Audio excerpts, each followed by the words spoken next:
Now,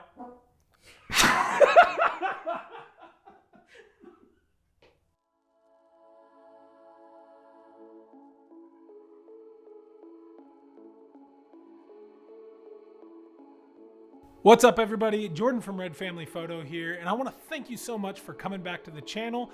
If this is your first time, hopefully it's not your last time, but you're here, you might as well keep watching. Now, if you're unaware of how Texas weather works, well, it's not just hot all the time.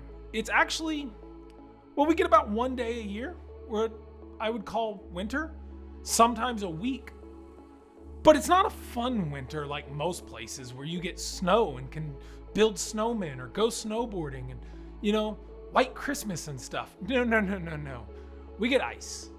A lot of freaking ice.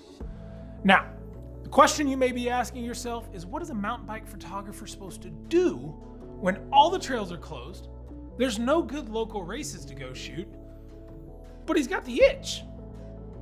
Well, he starts to develop some needs, right? And this particular need was the need for speed.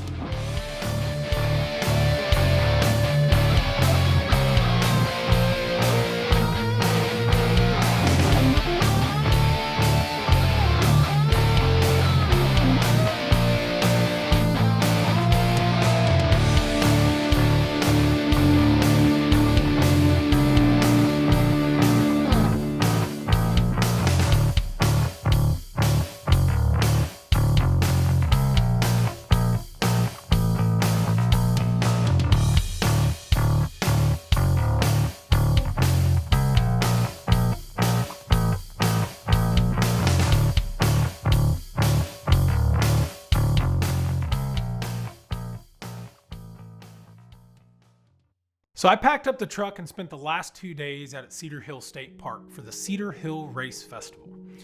This was a 2-day road race on the freshly repaved, butter smooth mint roads of the state park. It was on about a 1.9 mile loop consisting of some wide, sweeping, super fast turns and a really painful leg-burning climb on day one. Now, just like any time I go shoot a race, I loaded up my trusty Canon R6 and my 7200. I was kind of banking on the fact that I've shot plenty of mountain bike races, decent amount of crit and cyclocross races, that I would be fairly prepared for whatever was thrown at me with that gear. I wasn't quite accurate on that though. The reason I say that is because it didn't take long in shooting to realize that I had to develop some new skills.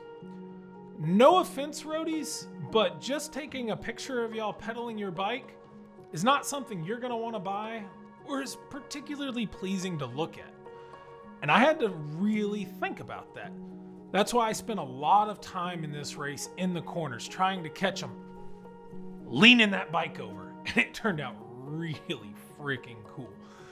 But it also forced me to do something that I don't have to really do in mountain bikes. See, in mountain biking photography, all I have to really do is go pre-ride the trails and find some interesting features like a really sick jump, maybe a cool drop, or a nice big berm. Kind of play around with the angles, bam, people do cool stuff and it makes for an awesome photo. With road bikes, I had to get a lot more creative. I had a lot more thoughts running through my head as I was trying different spots and different things to try to really portray everything going on, not just with a single rider, but with the peloton. If you're not familiar with the peloton because you're a dirty mountain biker like me, it's the big group of people in the road race. Now, speaking of the peloton, this is where I figured out something else that I'm not quite used to.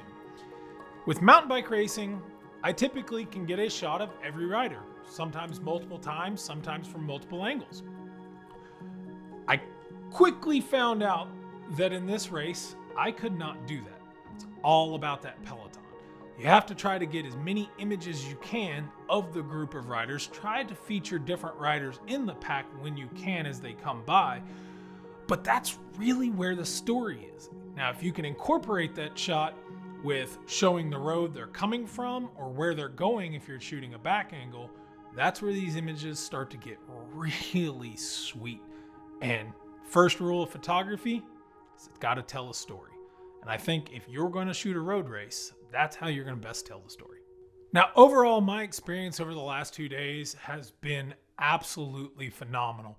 Not only do I think I captured some really great images this race that a lot of people seem to be fairly stoked on, but I really feel like I walked away a better photographer. I've got a lot of things new to think about every time I shoot a race, and I learned some creative new camera techniques. I'm still working on those pan shots though. Now, if you've made it this far in the video, you're my kind of people. So don't forget to hit that subscribe button for me. Now, if you've watched my videos for a while, don't worry. You're not going to see me in the drops and full road kit anytime soon. You're welcome.